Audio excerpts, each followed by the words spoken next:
Anong nangyari sa Ebanghelyo? Gusto ng mga tao na si Kristo ang mag-a-adjust sa style sa pagkahari ni David.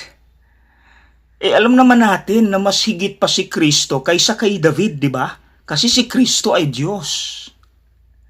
Ang gusto nilang mangyari na dapat gagayahin ni Kristo yung pagkahari ni David dahil under sila sa gobyerno na very abusado. Gusto nila na si Kristo hahawak ng armas at aabante, aatake sa gobyerno at paparusahan gamit ang dahas. Hindi pwede. Kasi si Kristo, ito yung gusto niyang mangyari, oh.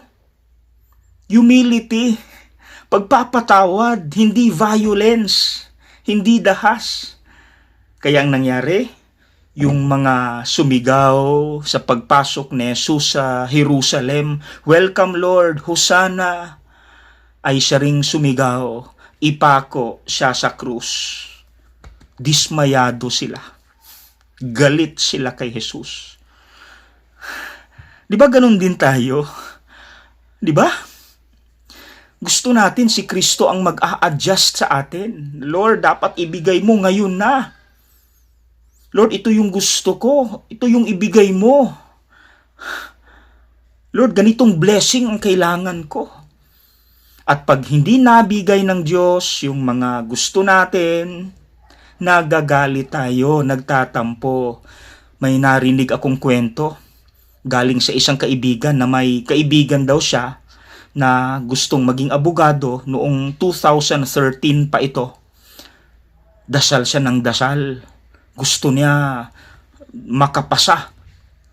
No, nag-demand siya kay Kristo na dapat makapasa siya kasi dasal siya ng dasal. Hindi siya nakapasa. Alam nyo, nagtampo, hindi na nagsisimba. See? That's it. Huwag sanang ganun. Kasi, hayaan natin ang Diyos maging Diyos. Dapat sana, pag nagdarasal tayo, ito yung sasabihin natin, Lord, ikaw yung gumawa sa akin.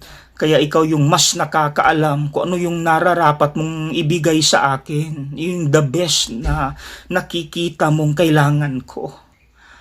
Lord, ikaw na bahala. Nananalig ako sa iyo. Let God be God. As simple as that. Alam mo naman ng Diyos yung mga kailangan natin sa buhay. Ipaubaya sa Diyos. Let God do His plan for each one of us. Yan dapat. Tayo yung mag-a-adjust kay Kristo. Hindi yung siya ang mag-a-adjust sa atin tas nagtatampo tayo pag hindi nabigay. Huwag ganun. Okay?